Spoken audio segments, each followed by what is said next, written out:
Alright, hey guys, this is going to be probably my first, voiceover, and I apologize for my sucky voice.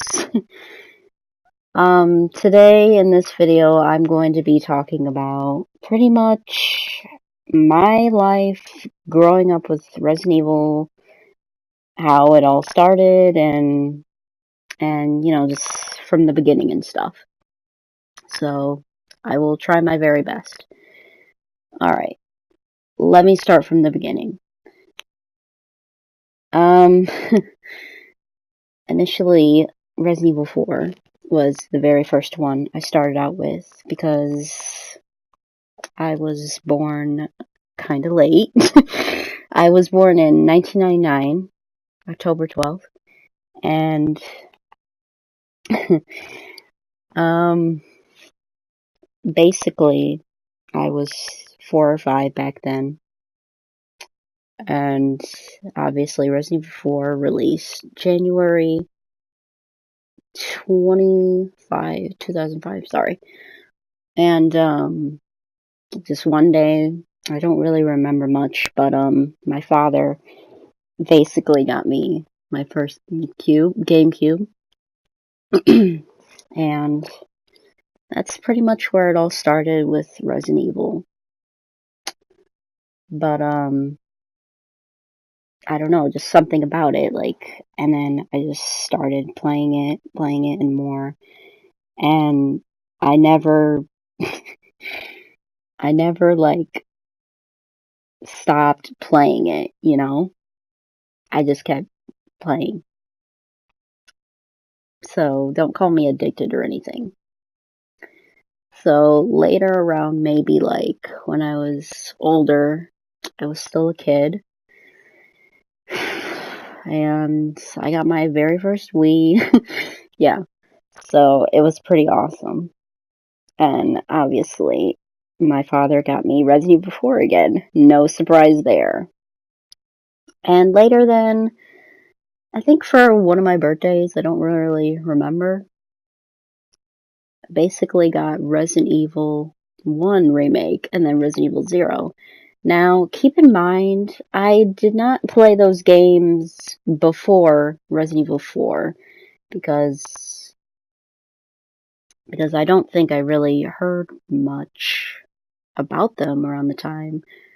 Maybe I don't think many people reminded me, told me about it, or just either maybe I was still very young. Can't really remember, but I'm trying, guys. I'm trying. Yes, I know I'm dumb. But I was still playing. Resident Evil. Obviously Resident Evil 4. And obviously at this point, I beat it around a million times. I don't even know how many times I've beat the game. Too many to count. Just too many. And I will never get sick of it because it's just something special in my heart. I just don't know how to explain it. So, let's see. March 5th, 2009. This was when Resident Evil 5 was finally frickin' released. Holy shit. Holy shit. I was frickin', I was ready to go. Yeah. So, I got the game, obviously. Duh. But, the thing that I've noticed, let me rewind back. So, before this game was released, I've noticed some people were calling it racist, which was completely stupid. I'll get to that in a minute. But anyways, I loved the game. Loved. It was different besides the other games. Here's the part that I'm talking about. So people thought it was racist because Chris Redfield, cool, Very awesome character, by the way. He's awesome. Basically, since he's not black, he's killing people in Africa because, he's white. And that's just where the rumors started, where people thought, oh, this game is racist. Obviously, that's completely stupid, and it just doesn't make, because it's just a game. It's not real. So, I just didn't really listen to those people. They were just dumb as hell, and I really enjoyed the game. Let's get to the parts that I did not like about the game. What I didn't like about the game is the horrible AI for Sheva. Plus, it makes me cringe when many people pronounce her name wrong. It's not Shiva, it's Sheva. Get it right. Do your research, please.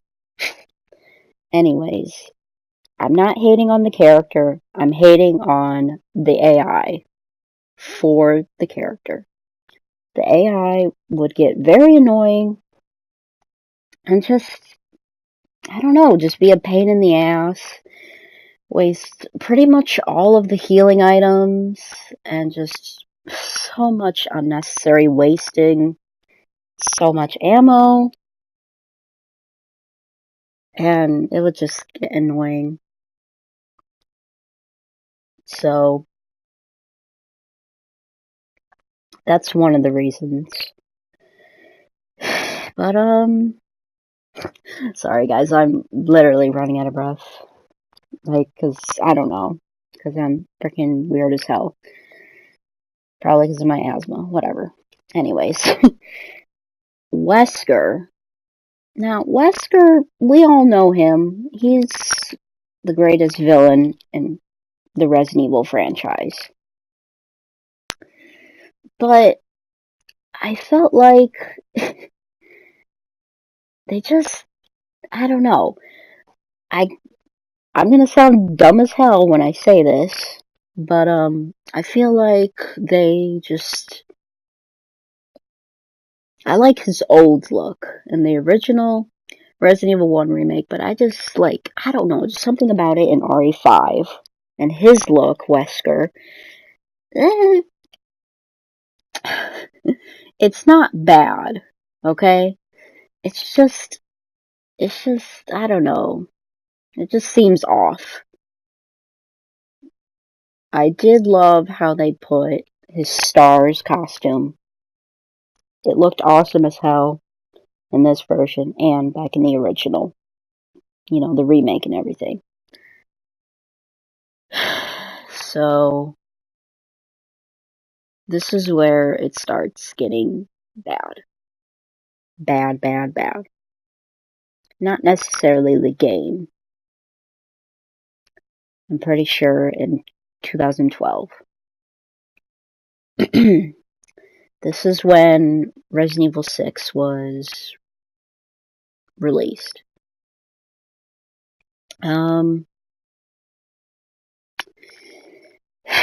This is where it gets really, really, really bad. And I'm not joking, you guys. I'm not joking. What I'm talking about is the fan base.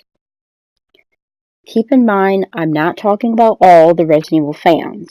Keep that in mind. I'm talking about mostly the fans on social medias who, they don't give a shit. Okay? They don't give a shit. They complain about anything. They want to complain about anything, whether people like it or not. They seem like they don't really care for much. They just want to ask for more and more. More and more remakes, more and more remasters. And supposedly, they did not really like it. Many people hated Resident Evil 6. Alright, fair enough, because it was more of an action game. Alright. But, however, this is just my opinion. Resident Evil 6 doesn't seem that bad of a game, period. Here's why. This is what I'm going to talk about it, why it's not so bad. Because it had classic Resident Evil characters, Leon S. Kennedy, Chris Redfield, and Sherry Birkin, and obviously Ada Wong, like in this version of Separate Ways, because she's in this. Now, there were many parts that I was getting irritated and annoyed at about the game, Resident Evil 6. The enemies, they were alright. They just were on the, how do I say this, bizarre side. Let me talk about newer characters on Resident Evil 6. Helena Harper. Obviously, she's had a tough past. She is a very strong, brave woman in the Resident Evil series, but she was new, obviously. This is not Capcom's fault. I think that's a great job that they added new characters in the 6th version. But, obviously, Helena Harper, her sister, obviously, by Simmons, which is basically, he's like the villain, but just in Resident Evil 6. But she was a really good character, and I really liked her. Now, Simmons, on the other hand, Simmons, I did not really care for. And he just seemed like a huge asshole and a huge prick, and you just wanted to see him gone. Like, you just wanted to see him out of here. Like, he freaking, and he was just a prick. There was not that much probably exciting that you really cared for about Simmons. But, yeah, there's just really not much to go on about Simmons. Like I said, he's a prick. He's an asshole. You just don't really care for him. You just want him gone. Obviously, he doesn't give a shit about Leon. He doesn't give a shit about the world. He just cares about destroying it and everything. But here is another new character, okay?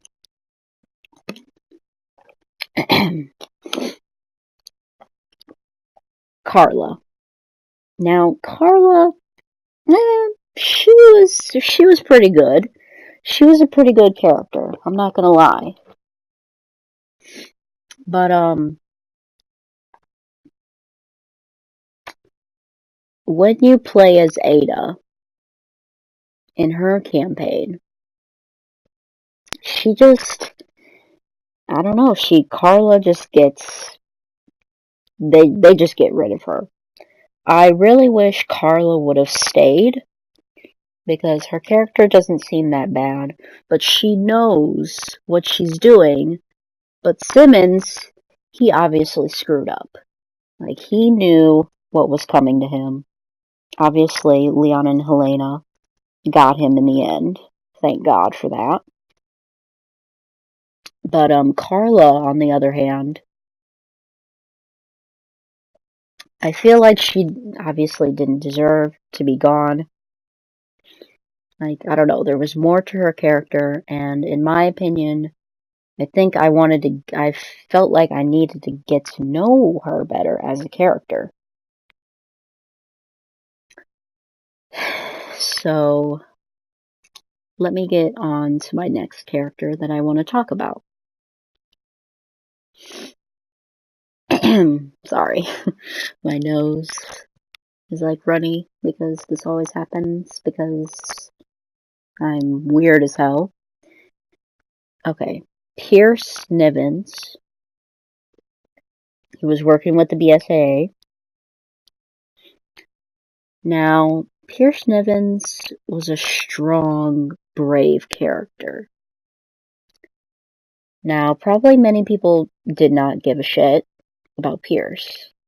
That's fine. You people have different opinions, but me, I feel like I said before with Carla, he should have not gotten finished off, but just still be alive. He obviously got infected at the end by, I believe the BOW, but I could be wrong. But like I said, I'm trying, guys. I'm trying. This is my first voiceover. So it got him like right in the arm. And I really felt bad. And I mean really, really felt bad. Really felt bad for Chris Redfield. He was very sad at the end. And I felt like I felt his pain. But, I think there was more to Pierce. I think he was really brave. He knew what he was doing. He wanted to get shit done. He just wanted to get out of the way. And obviously Carla was in Chris's campaign. But they thought obviously that Ada did all of this. Ada did not do all of this. Ada did not do anything wrong. Carla was the one that was pretty much like, killing Chris's, his teammates and everything, his team.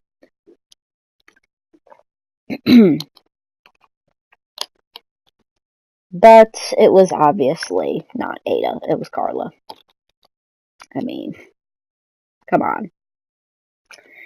That's another thing that gets me irritated about Resident Evil 6. It's just, listen, it may look like Ada won, but it's obviously not her, because Carla wears this like bluish, I'm just gonna call it navy blue. Carla wears like a navy blue dress. Now Ada, obviously, she's the lady in red, so she wears all red. But, and then they would just keep saying, like, Ada, like, Ada, come on. Like, it's not that hard to frickin' mess up. Whatever. But that part just really gets on my nerves. Anyways, let me go back to probably where, basically talking about Resident Evil 4 again. I apologize. So, obviously, Resident Evil 4 is one of my favorites since it was my very first one. Pretty sure I said that at the beginning. Saying it again. Let me talk about the characters. Leon S. Kennedy.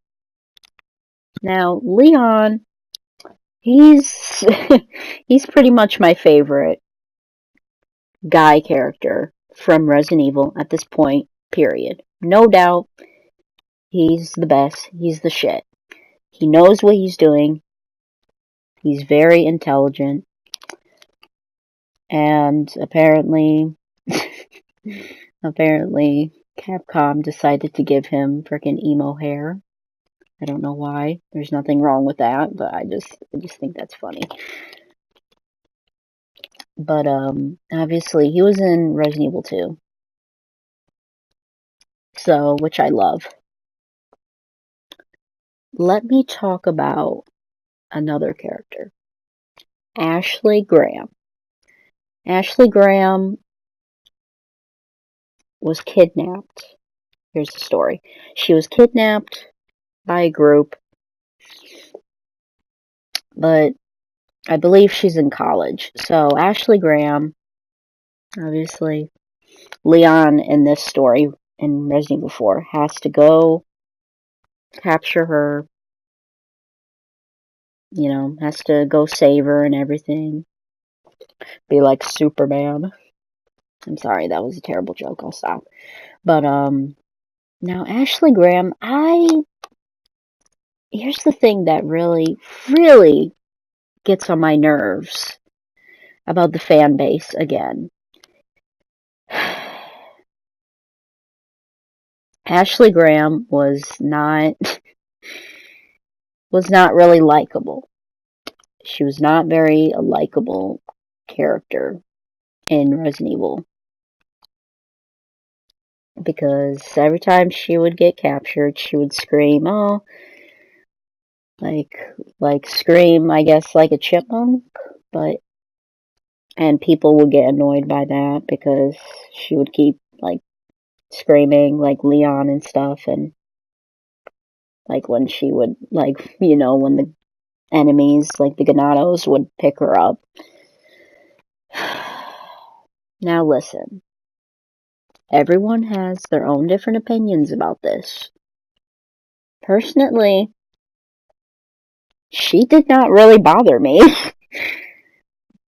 She didn't really bother me because that's the whole point of the story in Resident Evil 4. Like, obviously, no shit. I actually liked her character. Believe it or not. You can make fun of me all you want. Whatever.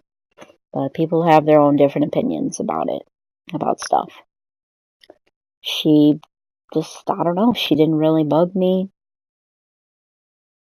I think it's just mostly staying focused on the game and not really focusing much on Ashley screaming for help.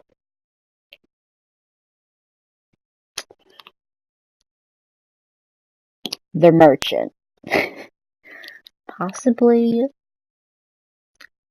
one of my favorites in Resident Evil 4 as well. Period. No doubt. Again. This guy just comes anywhere. Like, comes anywhere he wants. Like, he just appears.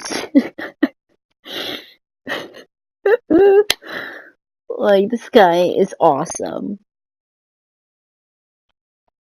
Obviously, you can see him right now on the gameplay. But, I don't know. I thought it was an amazing idea that Capcom put him in this certain Resident Evil. The thing that always makes me laugh is when you, like, knife him. And he clearly just doesn't give a shit. He'll just stand there. And then later, when you go to a new location, you'll see him again. Like, obviously, this dude cannot die. Like, and I find that, like, freaking hilarious as hell.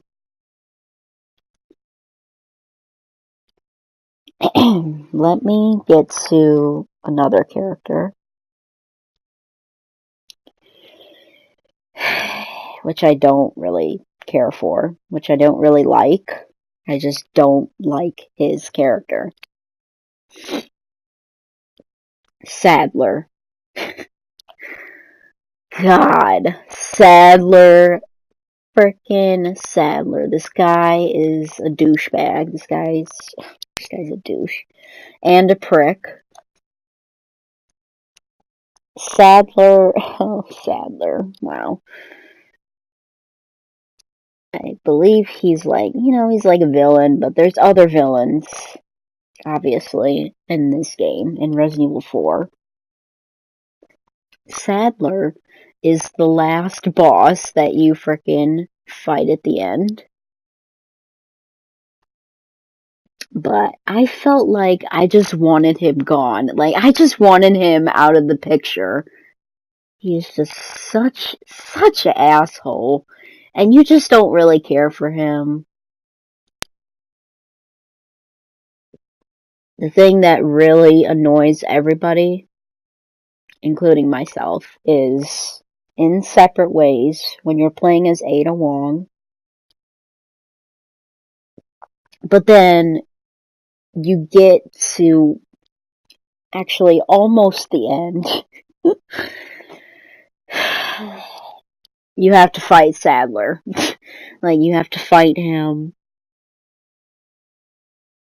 But clearly, you have to, use the bow gun. Because if you don't have the bow gun, then pretty much you're screwed. Because he's really difficult, and he just does this, like, I'll try to explain it. He does, like, I think, kinda teleportation. He does, like, sliding, and then if you don't do, like, the quick time buttons on time, like, he's obviously gonna get you. He's gonna kill you, and sometimes it can be bullshit. I'm not gonna lie. But, what else can I say? I don't know. Like, he's just annoying. It would have been nice if they didn't put him in the story. But, yeah. Alright. So, now let me talk about Resident Evil 5 again. And sorry for doing this, guys. I'm very sorry. Jill Valentine. Jill Valentine was in Resident Evil 1 Remake and in the original. Resident Evil 3 and in Resident Evil, The Umbrella Chronicles. So supposedly Jill, she was like in this trailer way before, and I mean way before, like probably before Resident Evil 5 released. So the story is that, Wesker captures her, and then I believe he brainwashes her. So, yeah. So basically, the story on Resident Evil 5 is a bit different. It takes place in Africa and stuff. But here's where things get really interesting. You have to find Jill. But obviously there's new enemies, there's new stages, there's probably new guns, I think, as well. But obviously, this is the part that I really love. This is my favorite part in Resident Evil 5, where I think I believe it's called Monarch Room. I may be pronouncing that wrong. And you find Excella, which works, basically, she was working with Wesker, but then, he finished her off later into this disgusting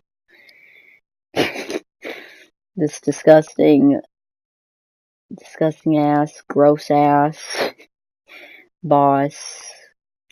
Pretty sure it's called Ouroboros.